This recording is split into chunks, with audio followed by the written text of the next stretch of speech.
한 명의 예배자가 세워지는 게 부흥이다라는 제목으로 하나님 말씀을 전하고자 합니다.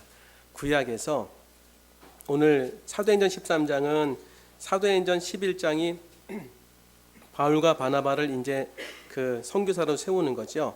그래서 이제 선교사가 되어져서 이제 사람들에게 나가서 복음을 증거하는데, 구약 성경을 한마디로 몇 구절 안에게 다 압축해 버렸어요. 구약 성경을 보니까는 17절 16절 바울이 일어나 손짓하며 말하되 이스라엘 사람들과 및 하나님을 경외하는 사람들아 들으라.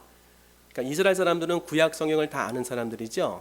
그 사람들에게 구약을 한마디로 압축하는데 어떻게 하는지 보세요. 이 이스라엘 백성의 하나님이 우리 조상들을 택하시고, 아브라함이죠, 애굽 땅에서 나그네 된 백성을 높여 큰 권능으로 인도하여 내사 출애굽, 광야에서 40년간 그들의 소행을 참으시고, 출애굽기, 레위기, 민수기, 신명기, 가나안 7족속을 멸하사 여기 여호수아 그 땅을 기업으로 주시기까지 약 450년간이라. 그 후에 선지자 사무엘 때까지 사사를 주셨으니 여호수아, 사사기, 룻기, 사무엘, 상하 쭉 나오는 거죠. 그 후에 그들이 왕을 구건하거늘 하나님이 베냐민 지파 사람 기스의 아들 사울을 40년간 주셨다가 이스라엘 초대 왕 달라고 해서 이제 하나님 주신 거죠. 패하시고 다윗을 왕으로 세우시고 증언하여 이르되, 그러니까 위에는 보세요. 전부 한마디로다가 수백 년을 압축했어요. 이렇게 한마디로. 그리고 사람들도 이름을 거의 얘기하지 않지 않습니까? 그 위대한 모세, 그 유명한 아브라함, 그 놀라운 엘리야, 엘리사 한 명도 언급하지 않았는데 사무엘이 나왔습니다. 그 다음에 사울이 나왔습니다. 사무엘은 역사의 한 가지 그 분기점에 선 사람이기 때문에 사무엘을 이렇게 표현한 것이고, 또 사울은 어찌 보면 하나님이 기뻐서 얘기하신 것이 아니라 이스라엘의 초대 왕이니까는 사울을 이렇게 세웠다 패했다는 안 좋은 결말이죠. 그런데 다윗은요 증언까지 하셨습니다. 구약 성경을 압축하는 데에서 뭐라고 하셨냐면은 다윗을 왕으로 세우시고 증언하여 이르시되, 누가 증언하는 것입니까? 하나님이 우리에게 말하는 것이죠. 내가, 여기서 나는 하나님이죠, 이새의 아들 다윗을 만나니, 이새의 아들 다윗을 만나니 내 마음에 맞는 사람이라 내 뜻을 다 이루리라 하시더니, 하나님이 약속하신 대로 다 내 뜻을 이룰 것이다. 그 뜻이 뭔가 봤더니 하나님이 그 약속하신 대로 이 사람의 후손에서, 다윗이죠, 이스라엘을 위하여 구주를 세우셨으니 곧 예수라. 주인공은 예수님인데 예수님이 오시기 전까지 가장 중요한 인물로 누굴 사용하셨냐면은 다윗을 쓰셨다는 거예요. 다윗을 통해 가지고 하나님이 기초 베이스를 만들었다는 것을 오늘 증언하는데, 증언의 내용이 좀 충격적이고 놀랍습니다. 이 다윗을 만나니 내 마음에 맞는 사람이라 내 뜻을 다 이루리라. 이런 사람이 이렇게 표현한 사람이 구약에 제가 보니까는 아직 못 찾겠더라고요. 이렇게 표현한 아브라함도 이렇게 표현 안 했습니다. 그 다음에 모세, 야곱 한 분도 이렇게 표현 안 했습니다. 오직 다윗만 내 마음에 맞는 사람이라. 그러면은 다윗의 삶을 이렇게 보면은요, 다윗의 삶이 모세보다 위대합니까? 다윗의 삶이 엘리야보다 위대합니까? 다윗의 삶이 아브라함보다 위대한가요? 비교하는 것 자체가 사실 우문이고 어리석은 행동이지만, 본다고 한다면 다윗이 하나님께 이렇게 큰 사랑을 받을 만한 그런 조건을 많이 찾기가 쉽지 않아요. 다윗도 역시 범죄를 저질렀고, 다윗도 역시 우리가 보기에는 하나님 앞에서 옳지 못한 행동을 했음에도 불구하고 하나님은 다윗을 내 마음에 예전 성경에는 합한 사람이다, 맞는 사람이다, 하나님 말씀이 옳은 거죠. 그를 통해 내 뜻을 다 이룬다는 것입니다. 우리가 이런 사람 되면 얼마나 좋을까요? 우리 역시도 다윗처럼 허물이 있고 다윗처럼 하나님 앞에 옳지 않은 행동을 했지만, 반대로 다윗처럼 이렇게 쓰임받을 수 있다는 것입니다.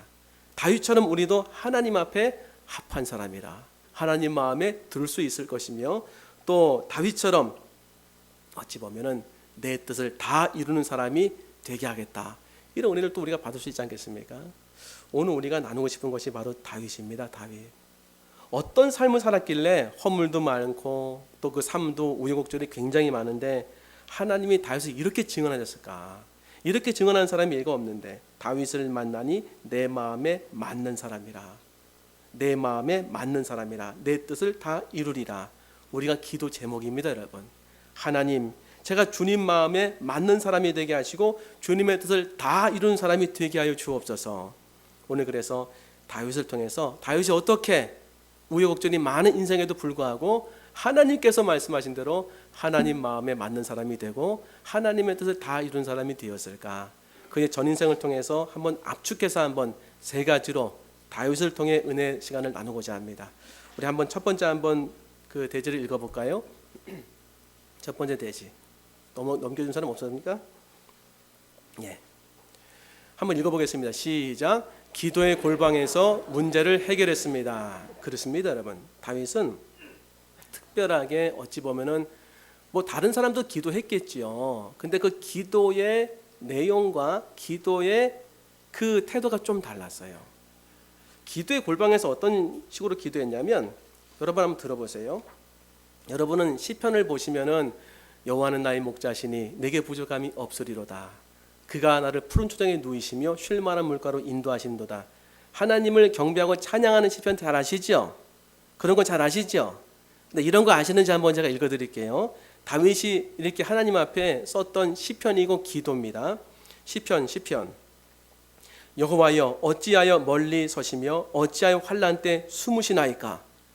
숨으셨다는 거예요. 환난 때 자기는 환난 당하는데 하나님 숨으셨다는 거예요. 악한 자가 교만하여 가련한 자를 심히 압박하오니 그들이 자기가 베푼 꾀에 빠지게 하소서. 악인은 그의 마음의 욕심을 자랑하며 탐욕을 부리는 자는 여호와를 배반하여 멸시하나이다. 그러니까 이게 뭔가 이렇게 다윗 같지 않은 그런 직설적인 언어가 막 나오기 시작하는 거예요. 하나님한테 소원함도 얘기하는 것이고, 시편 22편 뭐 유명한 시편이죠. 1절 2절 내 하나님이여 내 하나님이여, 여기까지는 좋아요. 그 뒤에 어찌 나를 버리셨나이까. 어찌 나를 멀리하여 돕지 아니하시오며 내 신음소리를 듣지 아니하시나이까. 막 탄식이에요. 막 가슴을 치면서 내 하나님이여 내가 낮에도 부르짖고 밤에도 잠잠하지 아니하오나 응답하지 아니하시나이다. 뭐 뉘앙스 대략 이렇지 않겠습니까? 시편 35편 1절부터 4절 여호와여 나와 다투는 자와 다투시고, 그 다음에 나와 싸우는 자와 싸우소서. 방패와 손방패를 잡으시고 일어나 나를 도우소서. 창을 빼사 나를 쫓는 자의 길을 막으시고 또 내 영혼에게 나는 내 구원이라 이르소서. 내 생명을 찾는 자들이 부끄러워 수치를 당하게 하시며 나를 상해하려 하는 자들이 물러가 낭패를 당하게 하소서.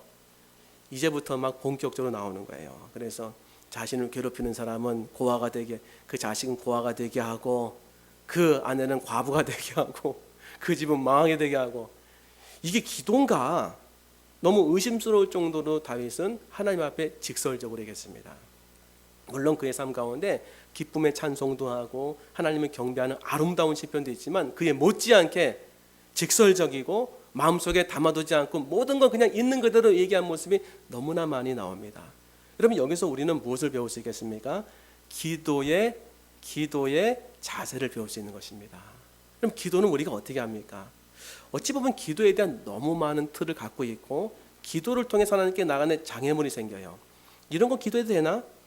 이런 거 주님이 들으시나? 이런 거는 너무 기도 가운데 경망스러운 것 같은데. 맞습니다, 여러분. 그럴 수도 있습니다. 그런데 우리가 주님 앞에 나갈 때에 주님이 제일 원하시는 게 뭐라고 이렇게 생각하십니까? 내 마음을 있는 그대로 주님께 아뢰는 거예요. 다윗이 여기에 탁월했습니다. 다윗은 자신의 마음속에 숨기는 것이 하나도 없었어요.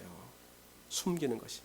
슬프면 슬프다고 얘기하고, 고통스러우면 고통스럽다고 얘기하고, 그리고 심지어는 자기가 죄를 저질러 놓고도 이렇게 기도합니다.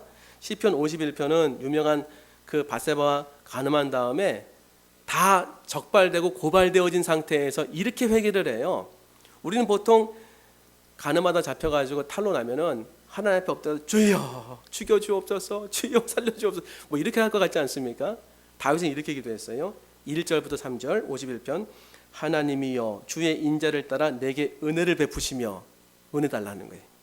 주의 많은 긍휼을 따라 내 죄악을 지워주소서.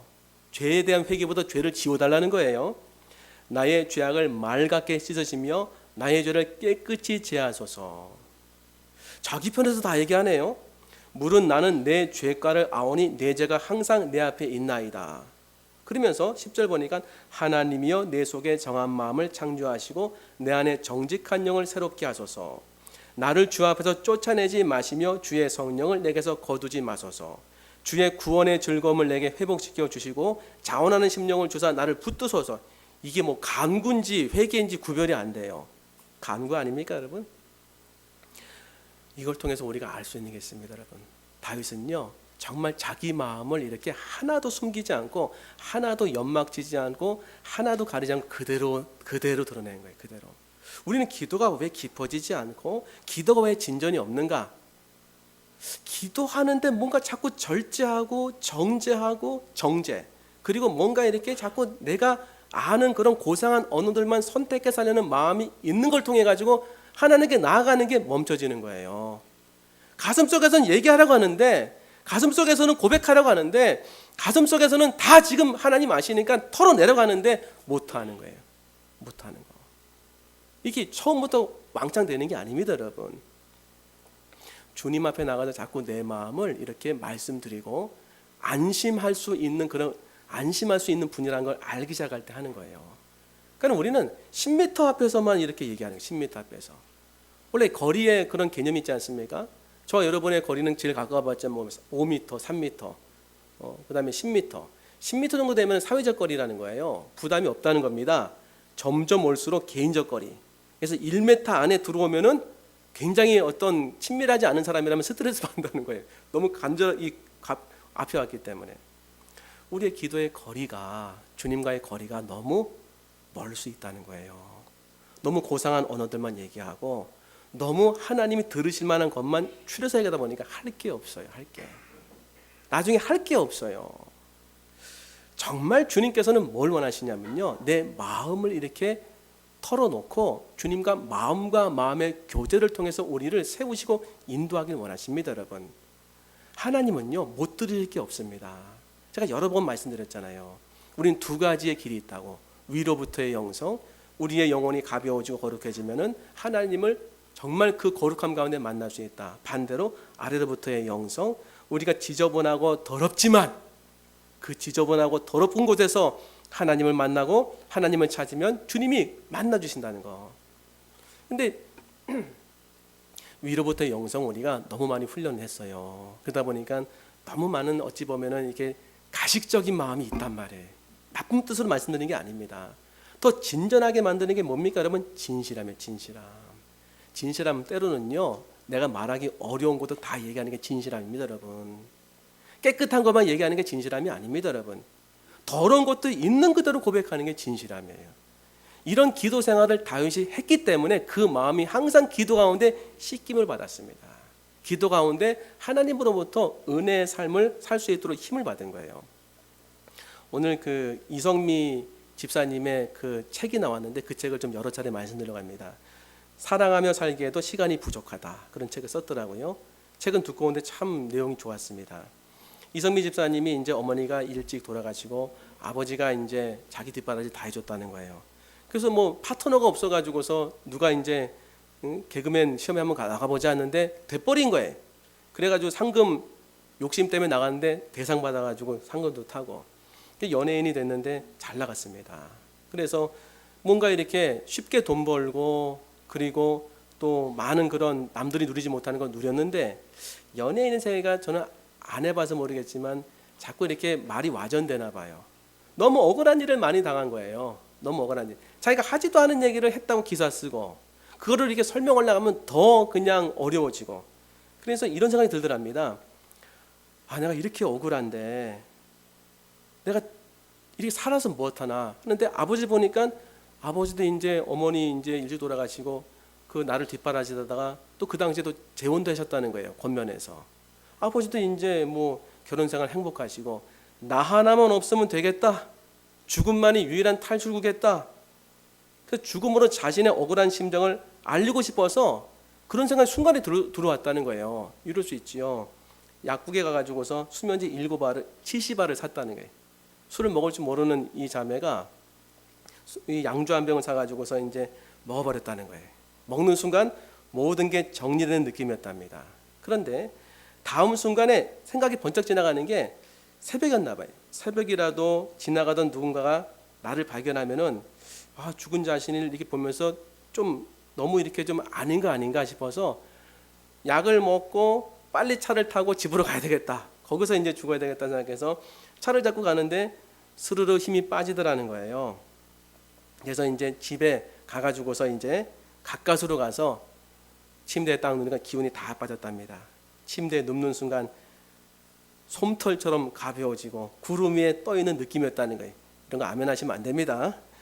그러면서 이렇게 행복한 게 죽음이구나 하고 눈꺼풀이 서서히 내려오는 순간 다시 눈꺼풀이 팍 떠지더라는 거예요. 자기 얼굴을 보고 싶은 생각이 들어서 이렇게 일어나려고 하는데 안 일어나지고 너무 무서웠다는 거예요. 너무 무서웠다는 거예요. 그래서 가까스로 이렇게 그 화장실에 가서 이렇게 보니까 얼굴이 완전히 붓고 인간 같지 않았다는 것입니다. 그때 아버지가 발견했어요. 그래서 아버지가 등이 없고 사람한다고 하면서 병원에 가가지고서 이제 얘 약을 먹었다고. 그러니까 의사가 조금의 어떤 아직 완전히 이제 잠든 건 아니니까 몇 알 먹었냐고 하니까 70알이요 그랬다는 거예요. 그래서 빨리 지금 입을 벌리라고. 그러니까는 숨이 넘어간다고 싫어야겠다는 싫어요. 그 의사가 안 벌리면 병신돼요. 그러니까는 병신된다는 얘기가 확 들려가지고서 벌렸다는 거예요. 다 이제 세척을 하는데 의사들이 그랬다는 것입니다. 이거 봐, 거의 안 녹았네. 참 신기한 일이네. 약이 많이 안 녹았네. 그래서 치명적인 손상을 안 받은 거예요. 이틀 뒤에 깨어났는데 깨어난 다음이 더 고통스러웠다는 거예요. 세상에 자기가 다 아파졌다는 것입니다. 그래서 나락으로 몰아가고 있었다는 거예요. 결혼한 새엄마가 믿는 분이었는지 자기한테 권면하더라는 거예요. 새벽기도 나가라고, 한번 나가보라고. 기도할 줄은 모르는 이 자매가 머리에 모자를 콱 눌러 쓰고서 새벽 4시에 일어나가지고서 교회 갔다는 거예요. 기도가 뭔지도 모르고 찬양이 뭔지도 모른 채 맨 끝줄 이 귀퉁이에 앉아가지고서 멍하니 앉아 있었다는 거예요. 그런데 이상하게 마음이 편했다는 거예요. 그리고 그게 좋아가지고서 매일 새벽에 교회 나가서 긴 한숨만 쉬어도 마음에 뭔가 이렇게 편안한 마음이 들었다는 것입니다. 긴 한숨 내쉬면서 이제 한두 마디 해야 되니까 기도를 모르니까 하나님 저 왔어요. 안녕하세요. 저 내일 또 올게요. 안녕히 계세요. 그 다음날 저 또 왔어요. 잘 계셨나요? 내일 또 올게요. 안녕히 계세요. 계속 안녕하세요. 안녕히 계세요. 이것만 계속 하다가 이렇게 하다 보니까 슬슬 말을 붙이고 싶은 마음이 생각났다는 거예요. 그래서 하나님한테 하나님 제 마음 아시죠? 저 너무 말이 많이 하고 싶은데 너무 억울한데 말할 데가 없어요. 하나님은 제 비밀을 지켜주실 거지요? 새벽마다 자기 자리에 앉아가지고 혼자 푸념하고 늘어놓고 혼자 기도하던 11일째 되던 새벽에 자기도 모르게 기도할 줄 모르는 자매가 방언이 푹 터졌다는 거예요. 기도 방법도 모르는데 방언부터 받아서 주체할 수가 없어가지고 두렵기도 하고 이게 뭔가 싶기도 하고 그래서 집에 들어가서 방문을 잠그고 혼자서 이렇게 방언으로 기도하고 밥 먹고 또 기도하고 밥 먹고 기도하고 밥 먹고 하다가 다 토해내기 시작했다는 거예요. 자기 마음에 있는 거를. 그 다음에 며칠이 지나는데 이번에는 이유를 알 수 없는 눈물이 그렇게 많이 흐르더라는 거예요. 며칠이나 주체할 수 없도록 눈물이 계속 쏟아졌다는 것입니다. 울다가 기도하다 울다가 기도하다 반복했다는 거예요. 이렇게 40일이 지나자 놀라운 일이 생겼다는 것입니다. 사람들은 이렇게 자기가 억울한 얘기를 하면은 그때는 고개를 끄덕끄덕 하는데 뒤따라서면은 다 등을 돌리고 배반한다는 거예요. 발설하고. 그런데 하나님은 긍정도 부정도 하지 않는 것 같았던 그분이 자기 얘기를 다 들으시고 성실하게 응답하시는 것을 하나하나 자기 삶 속에서 보여주셨다는 거예요. 설명할수록 늪에 빠지기만 했던 일들이 설명하지 않아도 하나하나씩 해결이 되는데 예를 들면은 자신이 정말 하지도 않은 일을 기사를 쓴 기자가 있었다는 거예요. 그 기자가 만나자고 하더니 정중하게 사과하고 사죄하는데 자기가 마음대로 기사를 써서 너무 미안하고 죄송하다고 사과하더라는 거예요. 진심으로 용서를 구하니까 화도 안 나고 밉지도 않고 오히려 억울했던 자기 마음이 그냥 다 풀리는데 미칠 것만 같이 기뻤다는 겁니다. 그때 자기가 깨달은 게 하나 있었다는 거예요. 기도하면 진실은 밝혀지는구나. 기도하며 기다리면 되는구나. 그 후로는요 억울한 일이 생길 때마다 골방에 들어가서 하나님과 1대1 면담을 했다는 것입니다. 진짜입니다, 여러분. 인생의 모든 문제는요, 기도의 골방에 들어가면 다 해결됩니다, 여러분. 주님은 신실하십니다. 이게 다윗을 세웠던 다윗의 영성이고 다윗에게 주었던 하나님 은혜예요. 항상 기도의 골방에 들어가서 문제를 다 해결했습니다. 두 번째 한번 읽어볼까요? 시작. 진실한 예배로 삶의 힘을 얻었습니다. 다윗이 하나님 마음에 맞는 사람이 되고 하나님이 그를 통해 다 내 뜻을 이루리라. 어떻게 이런 사람이 됐는가? 첫 번째, 기도의 골방이 있었다는 거. 두 번째, 참된 예배자의 삶을 살았습니다. 다윗의 삶을 보면은요, 다윗이 이제 그 아들 압살롬에게 왕권을 빼앗겨요. 너무나 원통하지 않겠습니까? 이와 같은 절체절명의 상황 속에서는 어찌 보면 자신의 정체성이 드러날 가능성이 큽니다. 힘이 화가 나가지고서 군사력을 통해 가지고 복수하려는 마음을 갖는다든지, 그렇다고 한다면 그때의 그 사람은 그 사람을 이끄는 힘은 말 그대로 자기 힘이었겠죠. 근데 다윗은 어떻게 했냐면은 사무엘하 15장 30절에 보니까 다윗이 감람산 길로 올라갈 때에 왕권을 뺏긴 거예요. 그때 그의 머리를 그가 가리고 머리 풀고 맨발로 울며 가고 그와 함께 가는 모든 백성들도 각각 자기 머리를 가지고 울며 올라가니라. 어떤 사람이 다윗에게 알리되 압살롬과 함께 모반한 자들 가운데 아히도벨이 있나이다 하니 다윗이 이르되 여호와여 원하건대 아히도벨의 모략을 어리석게 하옵소서 하니라. 다윗이 하나님을 경배하는 마루턱에 이를 때에, 감난산에 왜 갔냐면 하나님을 경배하는 마루턱에 이르려고. 가장 절망스럽고 가장 슬프고 가장 비통하고 진짜 땅에 주저앉아서 일어서기 싫은 그 순간에 다윗은 울면서 감람산에 올라가서 예배드리는 장소에 갔다는 것입니다. 지난번에 말씀드렸죠. 우리가 기쁠 때는 산 위에 올라가서 예배드릴 수 있습니다. 기쁨으로.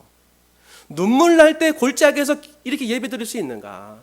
시험에 떨어지고 입사에 떨어지고 결혼에 실패하고 괴로움이 가득 찼을 때 우리가 골짜기와 같은 곳에서 예배 드릴 수 있는가? 진정한 예배는요, 그때의 그 예배의 감격을 경험하게 됩니다, 여러분. 가장 밑바닥에서부터 올라오는 주님의 임재의 은혜가 우리의 모든 영혼을 새롭게 하고 모든 슬픔을 몰아내고 모든 낙심을 없애내고 모든 괴로움을 기쁨으로 바꿉니다, 여러분. 골짜기에서만 경험할 수 있는 것입니다. 눈에서는 눈물이 나고 가슴속은 먹먹하고 고통과 괴로움 속에서 있지만 하나님을 경배하고 하나님을 찬양하고 주님의 이름을 높이기 시작할 때에 내 영혼이 소생하고 내 슬픔이 사라지고 내가 그토록 보이지 않았던 슬픔의 탄식 가운데서 하나님을 만날 수 있게 되고 모든 어둠 가운데 빛을 보게 되는 것입니다. 이게 다윗의 인생의 힘이었어요. 다윗은 인생을 어디서부터 힘을 얻었냐면은 예배로부터 얻었습니다, 여러분. 얼마나 예배가 좋았으면은 다윗이 예배 드린 사람만, 찬양하는 사람만 288명을 뽑아서 그들을 24팀으로 나눠서 그 열왕기상과 역대상에 보면은 하루에 계속 돌아가면서 24시간 예배드리겠습니다, 여러분. 역대상 9장 33절에 보니까 또 찬송하는 자가 앞으로 찬송하는 자가 있으니 곧 레위 우두머리라. 그들은 골방에 거주하면서 주야로 자기 직분에 전념함으로 다른 일은 하지 아니하였더라. 주야로 골방에 들어가서 찬양하는 것, 예배만 드렸다는 거예요. 다윗은 그런 사람들은 288명. 그리고 다른 성에 보면은요, 역대상 23장 5절 4,000명은 문지기요 4,000명은 그가 여호와께 찬송을 드리기 위하여 만든 악기로 찬송하는 자들이라. 4,000명은 찬송하는 자들이라는 거예요. 저마다 손에 악기를 들고 예배의 힘을 알았던 것입니다, 여러분. 예배의 힘을. 이성미 집사님이 이제 그 캐나다로 이민을 갔어요. 가장 잘 나갈 때 이민 가야 된다는 떠나고 싶다는 그런 마음을 갖고서 남편은 여기에 두고 세자나 데리고서 캐나다로 갔지요. 7년 동안 장자. 근데 그곳에서 하나님을 또 만나고 이제 신앙생활의 기쁨을 또 누렸습니다. 그러다가 이제 크리스마스에 대한 하나의 또 간증을 또 그 책에 기록했습니다. 자기 생일이 크리스마스 성탄절이었다는 거예요. 하나님을 진실로 이렇게 만나지 못하고 믿음 생활을 하지 못했을 때는 매일 술에 이렇게 떨리는 그런 사람들과 함께 고통의 그냥 그 생일만 맞았다는 거예요. 그런데 캐나다에 가가지고서 가족들과 함께 정말로 오붓한 그런 성탄절을 보내려고 밖에 나가서 밥을 먹으려고 하는데 아무도 상점에 열지도 않고, 그리고 모든 가게가 다 문을 닫았다는 거예요. 옆에 있는 집사님이 웃으면서 얘기하는 게, 캐나다는 10시만 되면은 다 닫는다는 거예요. 저는 안 가봐서 모르겠습니다. 그래서 그 집사님 집에서 이제 밥을 먹고 자기 생일상을 차렸다는 거예요. 그때 자기가 깨달았던 게 있다는 것입니다. 이렇게 뭐 아파트나 그 다음에 집이나 그 다음에 상점이나 백화점을 이제 날 밝을 때 가보니까 전부 다 산타크로스가 그냥 너무나 화려하게 집집마다 산타크로스에 대한 장식을 경쟁하듯이 하더라는 거예요. 너무 놀랬다는 거예요. 이게 도대체 뭐야? 오늘이 누구 날인데 이 모양이야? 예수님, 이게 말이 됩니까? 오늘은 산타의 날이 아니라 예수님의 생일이잖아요. 기가 막히지 않으신가요? 제가 이렇게 화가 나는데 예수님은 오죽하시겠어요? 분이 나가지고 잠이 안 오더라는 거예요. 자기 자신에도 예수님 생일을 좀 해드리고 싶은 마음이 생겨가지고서 이제 속으로 궁리한 것입니다. 어떤 선물하면 좋은가? 예수님은 사람이 아니니까 선물은 필요 없을 테고, 우리가 예배드리는 걸 원하신다고 했으니 그래, 예배드리자. 그거 이상으로 주님이 기뻐하실 선물이 또 어디 있겠는가? 이렇게 마음을 정리한 후에 예배에 대한 생각 갖고서 기도하다가 그 예배의 타이틀이 이 마음속에 떠올랐다는 거예요. 산타는 죽었고 예수는 살았다. 그래서 그런 예배를 예수님 생일 예배로 이제 만들려고 계획을 한 것입니다. 10시에 청소년들을 온라이트 하려는 청소년을 다 불러 모아서 교회를 빌려가지고 영화를 2편, 2시간 정도 예수님에 대한 영화를 보고 12시 땡땡땡 치면 찬양하고 경배하고 말씀을 듣자. 말씀은 예수님이 가장 귀하게 말씀하셨던 말씀, 땅끝까지 나가서 복음을 증거하라. 그러면 선교사님을 부르는 게 좋겠다. 그래서 선교사님 섭외하고, 그리고 그 말씀이 다 끝나면은 이제 예수님께서 고아와 과부와 객을 잘 이렇게 섬기고 사랑하라는 그런 말씀이 있었기 때문에 우리가 이 땅에서 어떻게 하면 예수님의 사랑을 잘 실천할 수 있는가? 홈리스들과 선교사님들에게 편지를 쓰자. 그리고 선물도 준비하자. 그리고 나서 새벽송을 돌자. 새벽송을 돌아서 내 가정마다 한 $100 정도 챙겨서 새벽송을 뭐 현금을 할 수 있죠. 챙겨서 줘서 아울리츠를 가자. 머리에 구상이 떠오르더라는 거예요. 이것을 위해 가지고서 교회도 섭외하고, 이것을 위해서 이제 드디어 이제 날이 됐습니다. 1년을 준비했다는, 1년 동안이나. 그리고 나가지고서 서울에 연락해가지고서 아니면 힙합하는 친구들에게 그 섭외하고, 또 특송하는 사람들 여기저기서 다 이제 불러 모은 것입니다. 또 박미선이라는 후배한테 산타와 루돌프 없는 카드 200장만 보내달라고 싫어가지고 하는 거니까요. 드디어 크리스마스가 이제 다가오고 있는데 12월 23일 날 호주 역사상 수십 년 만에 가장 큰 폭설이 왔다는 거예요. 80cm가 내렸다는 것입니다. 자기도 이런 폭설을 본 적이 없을 뿐더러 거기에 살았던 선교사님도 이 정도 폭설은 자기도 경험을 안 해봤다는 거예요. 그러니까 섭외해가지고 빌리기로 한 교회에서 연락이 온 것입니다. 여기 계속 이렇게 하실 거냐고. 그러니까 이성민 집사님은 폭설 온 그 다음날 내 생일 잔치 하는 것도 아닌데 하면서 엉엉 울고, 나 좋다고 하는 것도 아닌데 꺼이꺼이 울고, 하나님 어떻게 날씨 이렇게 만드셨습니까? 엉엉 울고, 이렇게 하실 수 있습니까? 하고서 계속 눈물밖에 안 나더라는 거예요.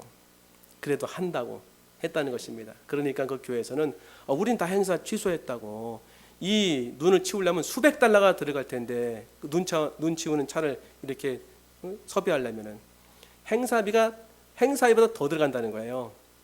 그래서 이렇게 말씀 증거하시는 선교사님이 그랬다는 것입니다. 어떻게 좀 사람들이 옵니까? 하니까는 우리밖에 안 갈 것 같습니다. 2명, 이 성미 집사님이랑 같이 기획한 집사님. 그럼 우리끼리 가서 예배할래? 그 집사님을 얘기하는 거예요. 선교사님들은 목숨을 걸고 선교제 가는데 우리가 이까지 눈이 무서워 못 가는 게 그렇잖아. 2사람이라도 가서 예배 드리고 싶어서. 그래서 다행히 눈이 안 와서 그 밤에 갔다는 거예요. 초저녁에 가서 갔는데 이제 시간이 다가오니까 사람들에게 연락이 왔다는 것입니다. 그 예배 드리냐고. 그러니까 그렇다고 가니까 몇 번을 물어봤다는 거예요. 예? 해요? 진짜요? 이 눈에? 이 길에? 그때마다 네 합니다. 헌데 안 오셔도 돼요. 위험하니까. 사람들이 여기저기서 위험하기 때문에 아이들 보내는 거 위험하다. 어른들도 위험하다. 사고 나면 어떡하냐. 너무 많이 말을 했다는 거예요. 그리고 덧붙이는 말을 이러고 했다는 것입니다.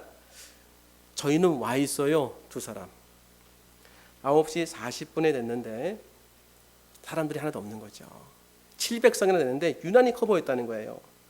무릎을 꿇고 기도했다는 것입니다. 주님, 우리의 예배를, 생일 예배를 받아주세요. 10시가 가까이 오자 사람들이 모이기 시작했다는 거예요. 1시간이 걸려서 온 사람이 있고 차가 끊겨가지고 산 넘고 물 건너온 학생들도 있었다는 거예요. 모두 80명. 주체할 수 없는 눈물이 흐르는데 그렇게 울고 있는데 자신에게 주님이 이렇게 임재하셔서 은혜 주셨다는 거예요. 난 이런 예배자를 찾는다. 나를 예비하기 위해 모든 걸 내어 맡기고 목숨 걸고 온 이 한 사람을. 그냥 5시간 예배드렸다는 거예요.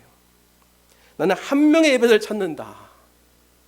그 마음 말씀이 자기의 어떤 심령에서 안 떠났다는 거예요. 그렇구나.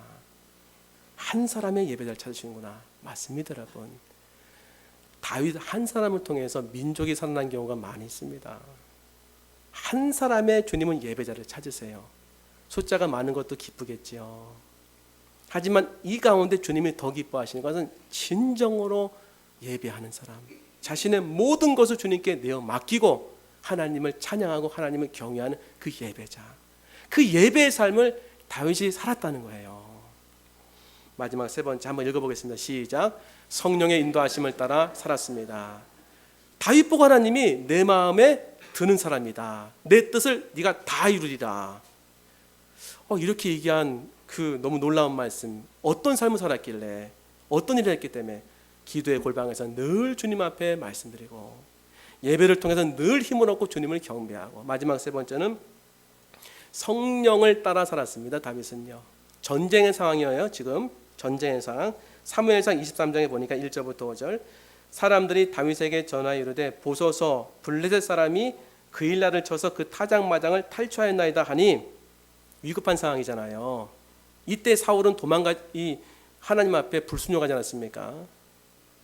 하나님이 들으지 말라는, 기다리라는 그런 사무엘을 기다리는 그 말씀 가운데 너무 급박하다 보니까 탈영병이 계속 생기고 적군을 이렇게 쳐들어오려고 하니까 부득이하여 내가 번제를 드렸나이다. 사울은 그랬어요. 자기 생각으로 결정한 거죠. 그런데 다윗을 보세요. 블레셋 사람이 그일라를 쳐서 그 타작마당을 탈취하였나이다 하니, 이에 다윗이 여호와께 묻자와 이르되 내가 가서 이 블레셋 사람을 치리까 물어본 거예요. 그러자 여호와께서 다윗에게 이르시되 가서 블레셋 사람을 치고 그일라를 구원하라 하시니, 다윗의 사람들이 그에게 이르되 보소서 우리가 유다에 있기도 두렵거든 하물며 그일라에 가서 블레셋 사람들의 군대를 치는 일이리까 한지라. 무섭다는 거예요. 또 다윗이 여호와께 다시 묻자온데 여호와께서 대답하여 이르시되 일어나 그일라로 내려가라. 내가 블레셋 사람들을 내 손에 넘기리라 하신지라. 다윗과 그의 사람들이 그일라로 가서 블레셋 사람들과 싸워 그들을 크게 쳐서 죽이고 그들의 가축을 끌고 오니라. 다윗이 이와 같이 그일라 주민을 구원하니라. 묻고 듣고 가고, 묻고 듣고 행하고. 굉장히 중요한 인생의 철칙이죠. 결정하기 전에 묻고, 응답하지 않으시면 기다리고, 응답하시면 그 말씀에 순종해서 가고. 이게 다윗의 삶이었다는 것입니다. 성경적 언어를 펼쳐보면 어떻게 해석할 수 있습니까? 성령의 인도하심을 받은 겁니다. 성령의 인도하심. 다윗의 삶을 보면요, 정말 하나님 앞에 기도하고 주님의 은혜를 간구하고 주님이 말씀하시면 그대로 주님과 동행했어요. 이런 삶이 있었기 때문에 시편 23편 4절에 이렇게 얘기할 수 있는 것입니다. 내가 사망의 음침한 골짜기로 다닐지라도 해를 두려워하지 않을 것은 주께서 나와 함께 하심이라. 주의 지팡이와 막대기가 나를 안위하시나이다. 인도함을 받았다는 것입니다. 성령의 인도함을 받았기 때문에 하나님의 마음에 드는 사람이 됐고, 그 모든 죄가 속죄되고 하나님이 주시는 은혜를 받지 않았겠습니까? 캐나다에서 살 때 그 한국의 톱 탤런트 자살 소식이 들렸다는 거예요. 너무 놀라가지고 후배한테 물어보니까 맞다라고 그랬다는 거예요. 후배들이 너무 충격을 많이 받았다는 거예요. 그래서 어떤 후배는 전화를 해가지고서 제발 한국에 와달라고, 뭐 그래도 정신적인 그런 어떤 디딤돌 역할을, 기둥 역할을 했나 보죠. 한국에 와달라고 졸랐다는 거예요. 며칠 뒤에는 한 후배가 전화를 하는데 너무 불안해서 잠이 안 온다는 거예요. 그 후배는 다음엔 자기 차례가 아닌가 싶어가지고 두려웠다는 거예요. 뭐 우리가 알지 못하는 얘기가 또 있나 보죠. 근데 이렇게 해가지고 후배를 놓고 기도하고 서로 시간을 맞춰가지고 시차를 계산해가지고 한쪽에는 새벽, 한쪽에는 밤 같이 기도했다는 거예요. 그렇게 새벽에 울면서 기도하는데 이 집사님에게 하나님이 며칠 뒤에 더 큰 일이 일어날 것이라는 마음을 주셨다는 거예요. 며칠 뒤에 이것도 두려운데 며칠 뒤에 뭔가 봤더니 대통령이 이제 자살한 거예요. 그때 자기는 그랬다는 거예요. 하나님, 너무 제가 미련해서 기도하지 못했습니다. 하나님 그런 마음에 감동을 주셔서 기도하라는 사인을 주셨는데 자기는 그냥 그런 걸 알아차리지 못했다는 거예요. 한국에 건강검진차 나와서 이렇게 사람들을 만나서 오랜만에 얘기하다 보니까 시간이 이제 새벽이 됐어요. 새벽 1시가 되어가지고 홍대 앞에서 택시를 타는데 걸어 나오는데 정말 뜻하지 않은 한 장면을 봤다는 것입니다.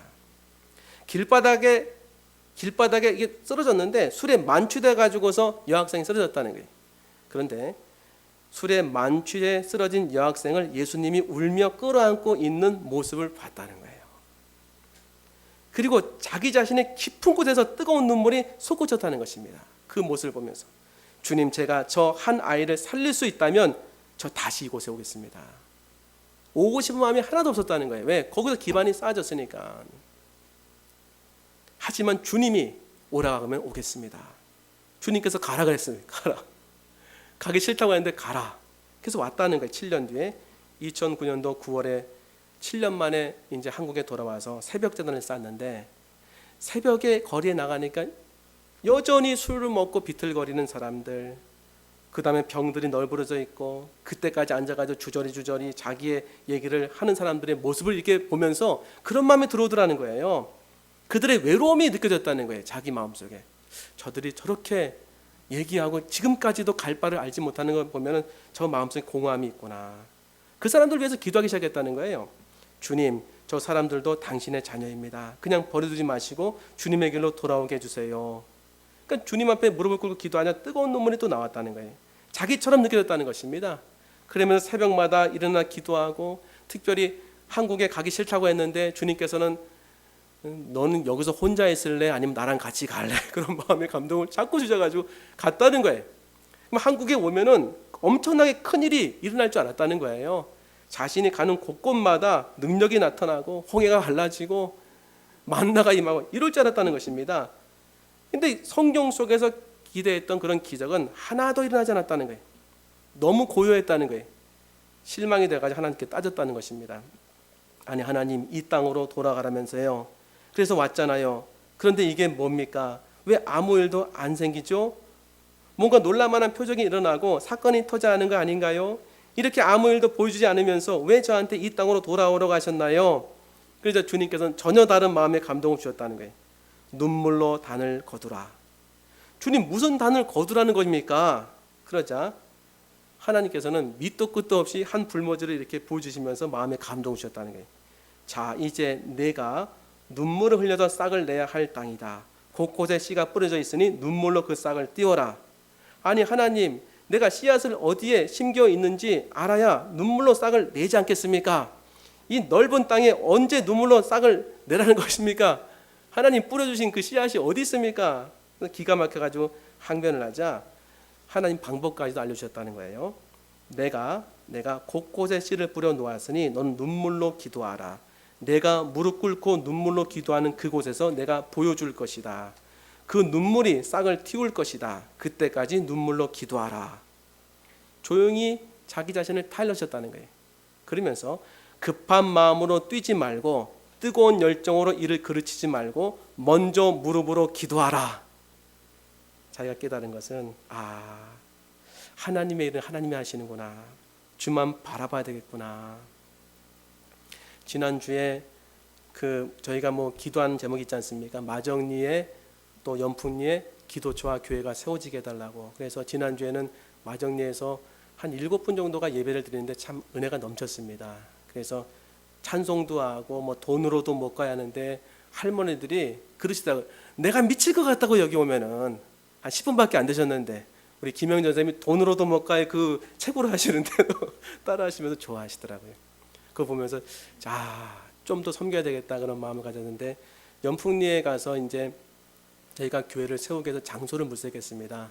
당장 교회를 세울 수는 없어서 선교센터를 가서 기도하고, 그런데 그 좋은 장소가 하나 있었어요. 항상 이제 슈퍼마켓 앞에다가 이제 평상이 있기 때문에 거기에다가 이제 빵이나 도시락을 놓고 그 앞에 또 주차장이 좀 있습니다. 넓지 않은. 주차하고서, 그리고 그 옆집, 슈퍼마켓 옆집이 이제 한 형제가 사는데 그걸 빌릴 수 있다는 얘기가 있어가지고 얘기를 왔다 갔다 하다 보니까 또 안 되더라고요. 아니더라고요. 거기를 낼 수가 없겠더라고요. 그래서 그 슈퍼마켓의 그 주인 아주머니가 내가 알아봐 주겠다고. 그래서 그날 또 여러 군데를 봤는데도 너무 열악하고 준비도 안 됐더라고요. 그래서 어떻게 하는데 그 아주머니가 무릎을 탁 치더니, 아니 그러면 여기를 쓰시죠 그러는 거예요. 여기를. 우리가 제일 소망했는데, 저 슈퍼마켓이 제일 좋은 자리인데 저 장사하시는데 뭐 나가시겠나. 그건 꿈에도 생각 안 했습니다. 여기를 쓰시죠 그런 거예요. 속으로는 너무 기쁜데, 그러세요? 하면서 이제 물어봤습니다. 자기도 생각 못 했다는 거예요. 10월 중순 정도에 이제 장사가 너무 힘들어서 내놓으려고 했다는 거예요. 그 옆에 큰 그런 마켓이 들어와서. 그래서 가격을 물어보니까 싸게 해준다는 거예요. 싸게 해줘도 또 얼마나 해주는지 모르지 않겠습니까? 그래서 물어보니까는 100만 원에 20만 원이면 되겠다는 거예요. 제가 보기에 이런 그 교화에서는 그렇게 구할 수가 없죠. 그래서 20만 원 제가 구했고 100만 원만 구하면 됩니다. 그래서 이제 장소가 너무 기도했던 장소예요. 주님이 이 설교를 준비하시는데 그 마음에 감동을 주시더라고요. 급한 마음으로 뛰지 말고 뜨거운 열정으로 이를 그르치지 말고 먼저 무릎을 꿇고 기도하라. 그 땅을 놓고 눈물의 단을 쌓아라. 눈물의 단을 쌓아라. 정말 우리 교회 주시는 은혜 가운데 하나인데 딱 맞는 말씀인 것 같아요. 눈물로 단을 거두어라. 교화에도 눈물로 단을 거둘 것이 얼마나 많습니까? 맞습니다. 우린 이 교화를 전진 베이스로 삼아서 바울과 바나바가 선교했던 그 안디옥 교회가 되어야 되지 않겠습니까? 그리고 나가서 하나님의 교회를 세워야 될 것이 얼마나 많은지 모르겠습니다. 제일 먼저 세워야 될 것은 연풍리입니다. 그 다음에 마정리. 연풍리는 지금도 가도요 너무 열악해요. 누가 거들떠보지도 않는 땅 같아요. 거들떠보지도 않는 땅. 집집마다 다 따닥따닥 붙어 있고, 강 건너에서는 아직도 이제 그 어떤 직업 여성들의 그 어떤 일들이 행해지고 있고, 지역 전체가 음산하고, 하지만 그들의 마음은 갈급하고 할머니 할아버지밖에 없는 것처럼 보이고, 빵 하나 나눠드리면 그렇게 기뻐하시고 언제 오냐고 또 물어보시고, 이런 일들을 보면서 제가 갈 때마다 느끼는 게 뭐냐면, 이곳에 주님의 교회가 세워졌으면 좋겠다. 이곳에 디자인 교회가 세워졌으면 좋겠다. 이곳에 하나님의 교회가 세워졌으면 좋겠다. 많이 소망을 했습니다. 주님께서 그런 마음을 아시는지 정말 좋은 길을 하나씩 여시는 것 같아요. 우리가 할 일은 무엇인가? 성령의 인도함을 받는 거 아니겠습니까? 무슨 일을 하든지. 다윗이 하나님께 은혜 받은 이후에 결정적인 것이 저는 여기 있다고 봅니다. 기도를 통해 하나님 앞에 은혜 받은 것, 예배를 통해 힘을 얻는 것 다 좋습니다. 결정적인 것은 하나님의 성령의 인도함을 받은 겁니다. 여러분, 주님과 함께 동행한 거예요. 주님이 가라는 곳에 가고 멈추라는 곳에 멈춘 것입니다. 우리 디자인교회가 앞으로 나아갈 방향이 어디 있겠습니까? 마음이 상하고 포로되고 갇힌 자들을 예배로 불러서 그 예배 시간에 하나님 만나서 그들을 치료하고, 주님이 그들의 역사에서 마음을 위로하시고, 그 치료된 사람을 하나님 말씀으로 양육해서 영광의 사람이 되게 하는 것, 이게 디자인교회 사명 아니겠습니까?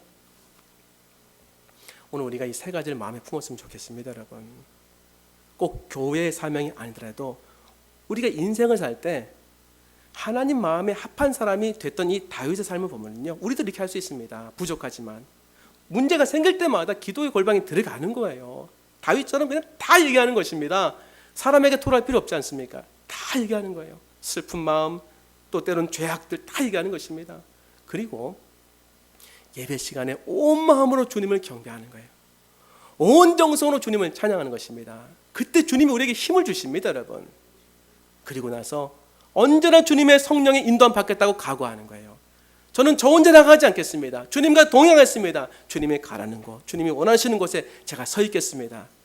그래서 주님 말씀하신 거예요. 이 사람 다윗은 내 마음에 맞는 사람이라. 다 내 뜻을 이 사람을 통해서 이루리라. 오늘 이와 같은 은혜가 저와 여러분의 삶 가운데 디자인 교회에 임하길 소망합니다. 기도하겠습니다.